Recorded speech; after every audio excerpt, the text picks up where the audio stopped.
Okay, we're going to be talking about AC/DC today. I have a list of questions to go through. So the first one is regarding the ball trough. The customer reported that sometimes the game appeared to freeze and sometimes it appeared to give two balls in the shooter lane. I think what's happening is it's not accurately sensing the balls in the trough. So sometimes it thinks a ball has drained when it in fact hasn't. And so it's killing the flippers thinking it's the end of the ball. Two balls in the shooter lane is another symptom of a ball trough issue. So first I'm going to start you off with a trough test. Here's how you do that. Open up the coin door. You'll see 4 menu buttons. You have a black enter button, a right red button, a left red button, and a green back button. Use that black button to enter the menu. Hit enter again. Hit enter again on diagnostics. Hit the right red button until you go over to, the logo says CLR, it says ball trough test. Hit the black button to enter. This is the ball trough test. You'll see it says 50 volts and 20 volts disabled. We want to enable that to run the test. Here's how you do that. You pull the interlock switch. Okay, you can see my screen shows 4 balls in the trough. So these 4 highlighted circles are the 4 balls sitting in the trough. This one is a sensor for the jam, and it's currently not highlighted, which is correct. And then this is the shooter lane switch, which is not highlighted. If the 4 balls are sitting in your trough, which they probably are at this point, you can look under here and see them, then this is what your screen should look like. Let's run the test to run some balls through. So hit the black enter button and watch what happens. So each time I hit enter, it puts a ball in the shooter lane and then automatically launches it. The ball rolls down, goes back in the trough, and that's displayed on the screen. You can do it as many times as you want.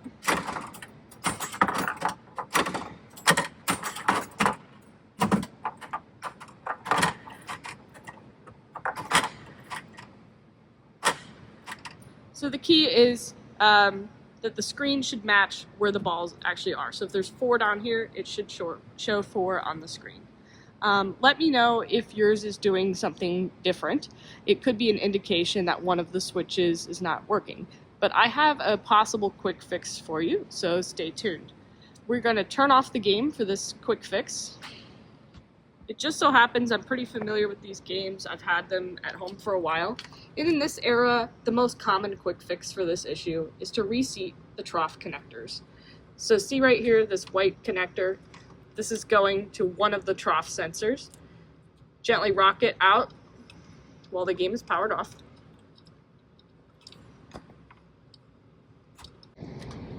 Okay, I put the camera down and used my right hand to get a little bit more leverage, but anyway, it did come off.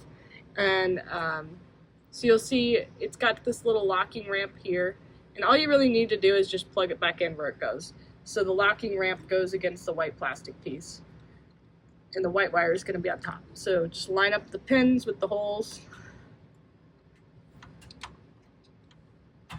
and push it back on. Make sure it's pushed in all the way. That's all you need to do for that side. Now you need to do the same with the other one. The other one's just a little bit harder to see. So it's on the other side, and it's right there. So you can do it by feel, or you can kind of use your phone camera to help you, or you can open up the game if that's easier. And we're going to be opening up the game for other things too.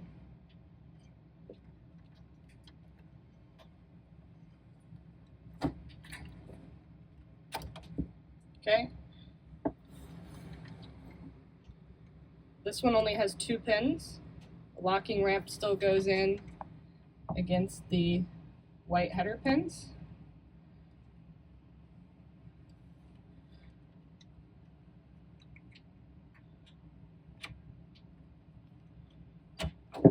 Just like that. So the red wire's on top, the black wire's on the bottom.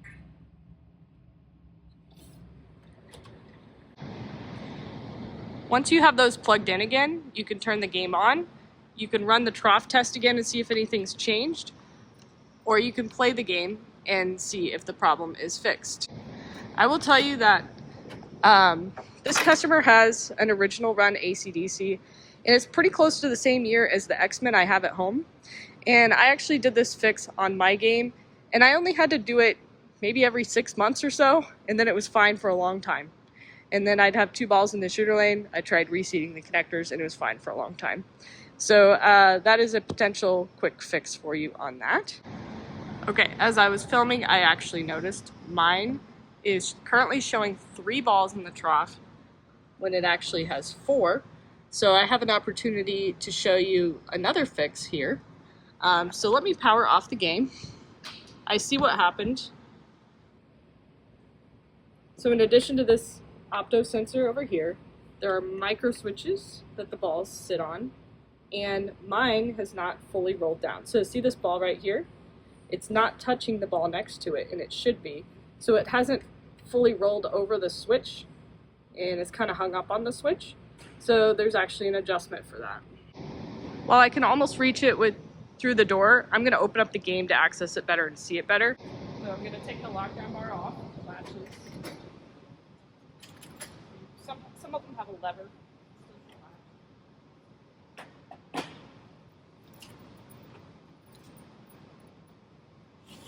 Slide the glass out. Lift the playfield from here.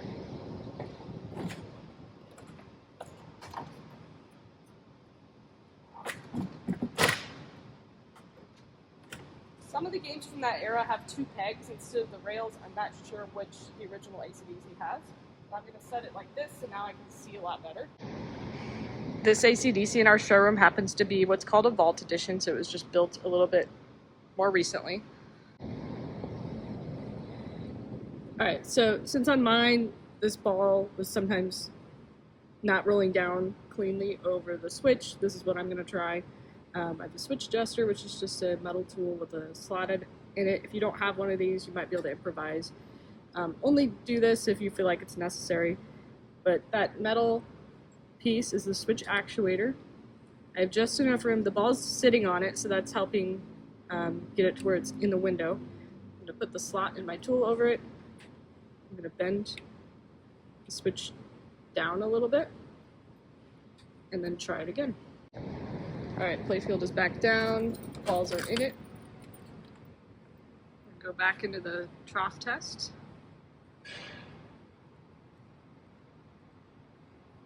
It's showing all 4 balls. I'm going to make sure my interlock switch is pulled. And I'm going to run it several times.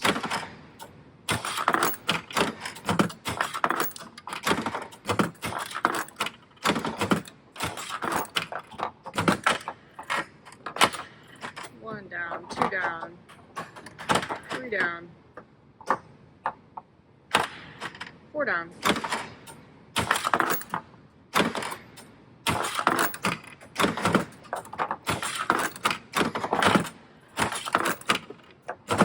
One down, 2, 3, 4. So far, so good.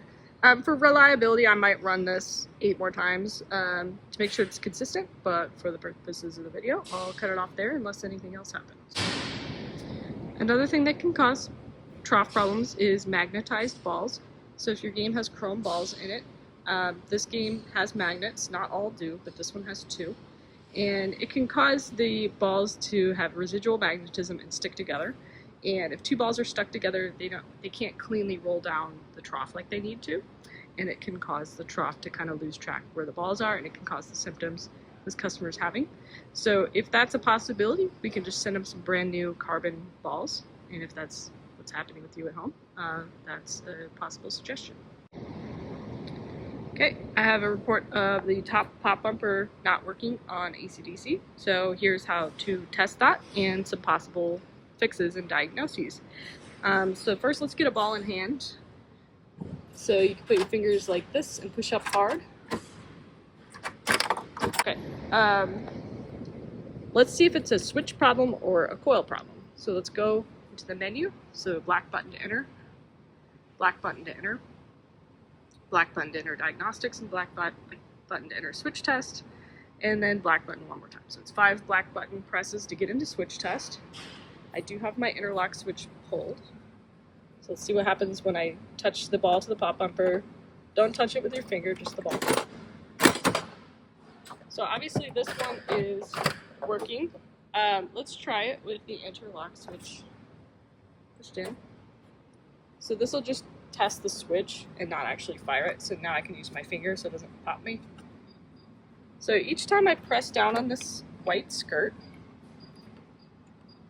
this is what switch test does. Left bumper, left bumper, left bumper. So let me know if that's working. If that's not working, then the switch is at fault. Let's run the coil test.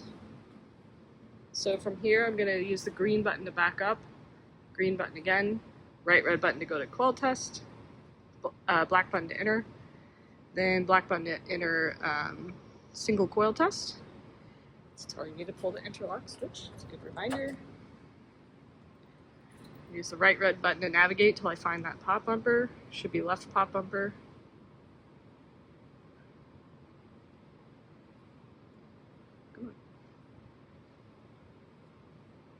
Left bumper. Now I'm going to hit the black enter button, and look what it does. It works.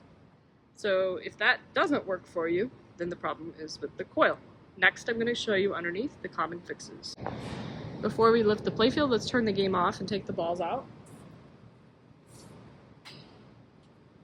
There should be 4 balls.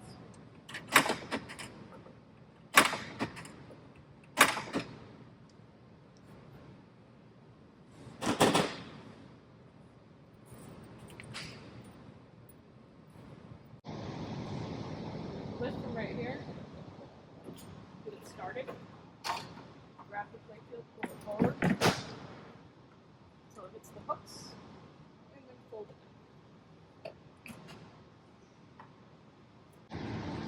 Under the playfield, this is the left pop bumper. I'm going to start with the most likely thing that I think has happened. The switch tolerance is very tight, and sometimes I'll see that the switch is actually touching all of the time.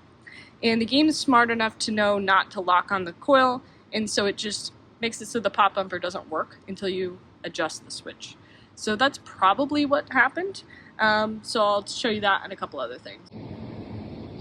Interestingly enough, it looks like my switch is too close, so I'll take you along with me for the ride on how to adjust that. It's kind of hard to get my camera in there, so I'll do my best to show you. I'm going to show you an example of a good one because I can get my camera on this one more easily. So what we're looking for is the contact between the spoon switch. So the spoon switch presses down on a metal switch, and then there's a little contact, and that pushes down on the contact on the one next to it. The contact is that little speck right there. It's a little diagonal piece of metal that I'm pointing to with my fingernail. So as I push down on the spoon switch, that contacts the next piece of metal, and then you see the next piece of metal flex. So that's what we're looking for. On this one, it's too close. As soon as I push the spoon, it immediately starts moving the next piece of metal.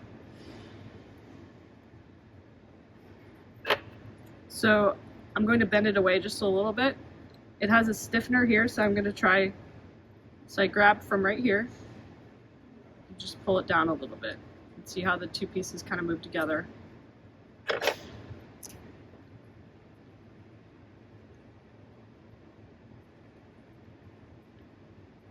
That feels promising.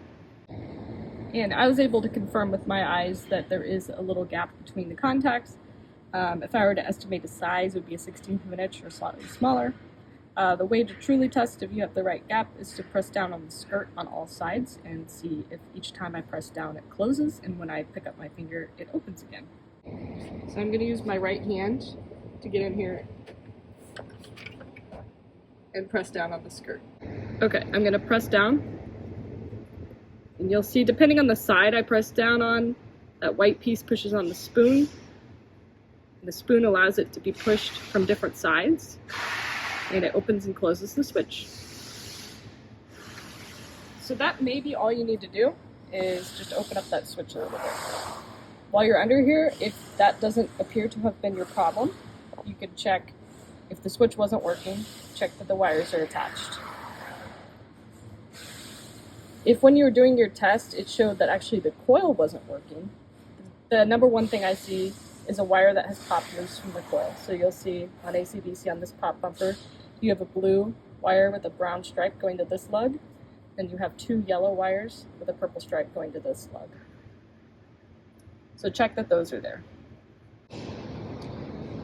Okay, next, the customer reported an issue with the lower playfield where one of the lights wasn't coming on, he said, and I noticed in the video that his left target, was at an angle, and it was in such a way that the target probably is not registering. This is something that I've seen before. These little stand-up targets, they can move a little bit after they get hit from the ball several times, and when it's on the upper playfield, it's easy just to go in with your hand and just center them again. Because it's the lower playfield, you kind of have to adjust it from the bottom side. So since you have the game already open, let's look at that. So this is that left target on the lower playfield. You might be able to get away with just pushing on it with your finger from underneath and shifting the target to the right. This one is really snug because I just worked on it recently, and this one actually had the same exact issue, and I took it out, moved it to the right, and then snugged it up really good. So what you can do is use a 1/4-inch nut driver or a flathead screwdriver to remove the 2 screws that hold the target into the bottom of the playfield.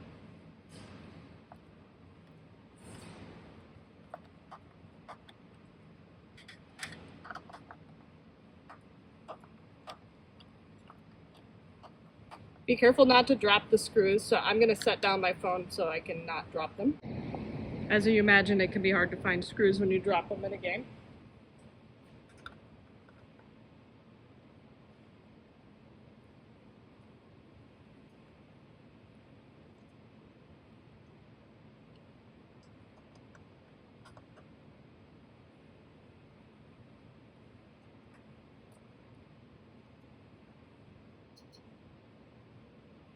Now that the screws are out, you can actually pull the target out through the bottom, or through the hole.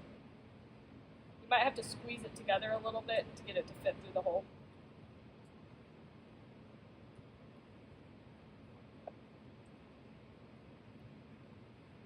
Pretty tight fit, but I know I've had it out before.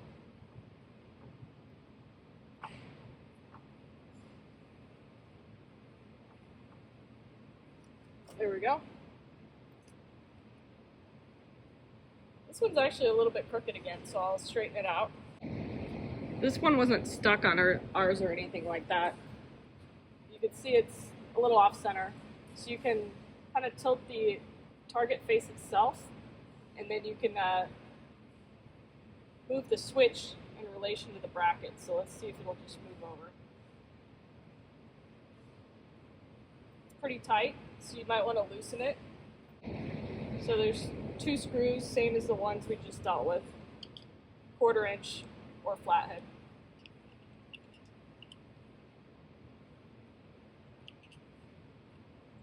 And then you can just shift the target to the right. It's actually really easy. And then tighten it back up.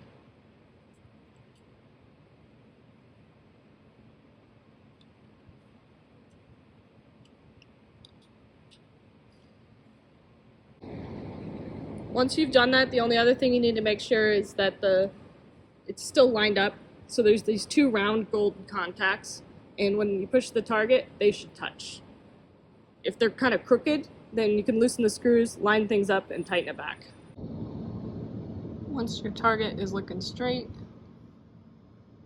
the switch contacts close when you push it, and these screws are tightened up. You can put it back in the slot. So it goes like this.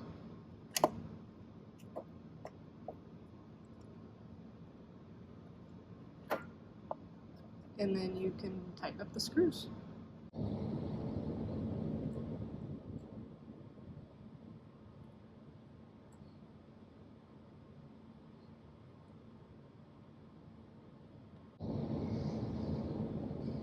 After that, you can check your work by playing a game, or if you just want to check that target real quick, while you have the playfield up, you can turn the game on.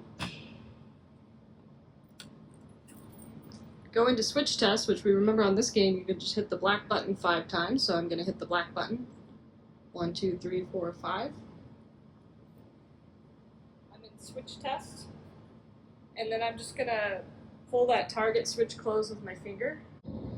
And it'll make a noise. The volume happens to be pretty low on mine, but I'll show you what I mean. I'm gonna try using a stick here so I can show you in my video. You might be able to do it with your finger. Yeah. Okay, so I'm pushing the two switch contacts together. So you can kind of see the contacts through the hole there. Pushing it, and I'm hearing a beep in the switch test. And it shows the name of the switch here. So mine is working, and then an even better test, like I said, is going to be to go into the game and play it. When you hit that target, then the light will light up. Okay, the next thing is the customer said the right sling isn't working, so let's test that. Grab a ball.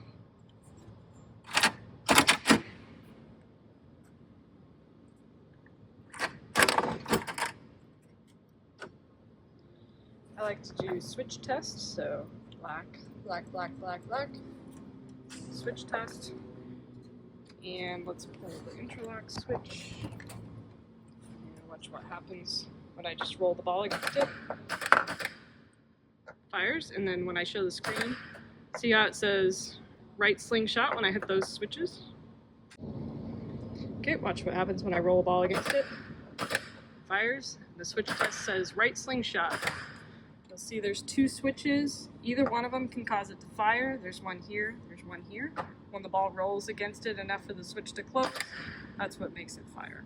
You can also do a separate coil test. I have a feeling I know what the issue is. I think you replace the rubber on the sling, which is fine, but sometimes when you put a new rubber on, it makes the switches actually too close. And if they're too close and they're touching all the time, the game will disable the sling until you adjust the switch to where it needs to be. But while we're at this point, let's just test the coil too. So let's go green back button, right red button to coil menu, enter, enter, right red button to find the right sling.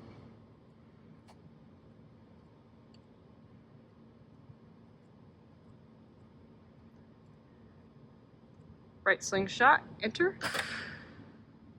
So this test to see if the coil is working. But let's, like I said, it's probably a switch, so let's look at how you would adjust the switch if the switch isn't working right. To do this, let's turn off the game. Close the door. Pull from here to lift the playfield. But we're not going to go all the way up. We're not going to take the balls out. Pull it forward and rest it on the receiver. That gives us access to the switches. It's best to adjust the switches from the bottom side of the playfield if you can. So you'll see this is what mine look like. There's two layers to the switch. There's gold contacts. When I push this with my thumb, as soon as the gold contacts touch each other, that's what tells the sling to work. Since you put new rubbers on, could be that one of your switches is closed all the time, so you might need to open it up. Or it could be that the switch is too far open. But one way or another, get it looking close to mine, and here's how you adjust it if it's too far open or too far closed. Looking underneath, find where the sling switches are. It'll be easier to see in person. I'm kind of looking through some wires with my camera here. And then you can use your finger, maybe pliers or something, whatever works to get in there, but you want to grab the switch that is furthest away from the ball. So notice how there's two metal pieces. You want to grab the one that's going to be the furthest away from the ball. Okay, I know that's a little bit hard to see, but hopefully you can see what I'm grabbing here. Ah, there we go. So to make it open, you could just kind of twist it outward. You kind of have to exaggerate a little bit. Or if you need to make it closer, you twist it the other way. So this is what it's looking like when I'm moving it. See how I'm moving the back one to open it up? Or closer. Until it looks about like this. And then when you test it, you should be able to push it and it closes. Okay, that's most likely all that's needed there. If it does happen to be that the coil doesn't work, the most common cause for that is that a wire has popped off. Try not to touch these with the game powered on, but that's what the wires should look like. Okay, that's probably all you need to do there. From here to put the playfield back how it was, there's a little bump that you need to push it over. Slide it back into place. Going slowly and carefully because I have mirror blades. Next question was how to get live songs. I actually had to look this up myself. This is kind of a newer feature that I wasn't familiar with. So the first thing is to make sure you're on software version 1.65 or newer, which you might or might not be. Here's how you check the software version. Let's hit the black enter button. And, okay, so see where it says V? Mine's on 1.70. I did update this one in April. So as long as it's 1.65 or later, you're good. So that's done. Now next, you need to go into the menu and enable, for one thing, you can enable attract mode radio. So let's try that. So we're already in the menu. We're gonna do bright red button to go over to adjustments. Let's try feature adjustments. Yeah, and I'm using the right red button to page through. Okay, so skipping ahead here, I was paging through the feature adjustments. So just keep going to feature adjustment number 127 to try the attract mode radio. It defaults to no. To change it, hit enter, then the right red button to where it says yes, then enter. Now hit the green button to back out multiple times. Now it says during attract mode, hold the right flipper button to turn on the radio feature. So let's try that. Cool, I've never seen this before.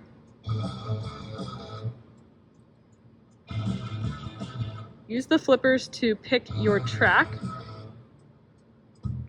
Oh cool, yeah, you can tune it to different tracks. And it looks like a radio. I love learning stuff like this. Alright, so that's attract mode radio. Alright, so in addition to being able to choose your track with the right and left flipper, you can also switch from studio version to live version with the fire button. So let's try that. Whoa! I could definitely hear the difference. That's so cool!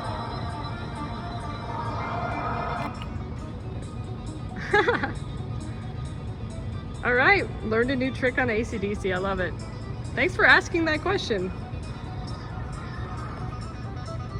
Alright, and then his final question is, can he make the screen color?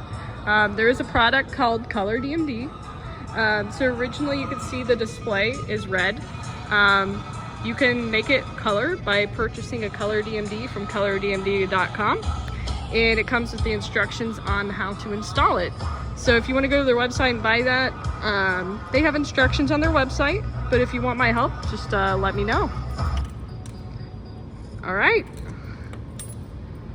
I think that's all the questions for today. Thanks for your questions and keep on enjoying your game.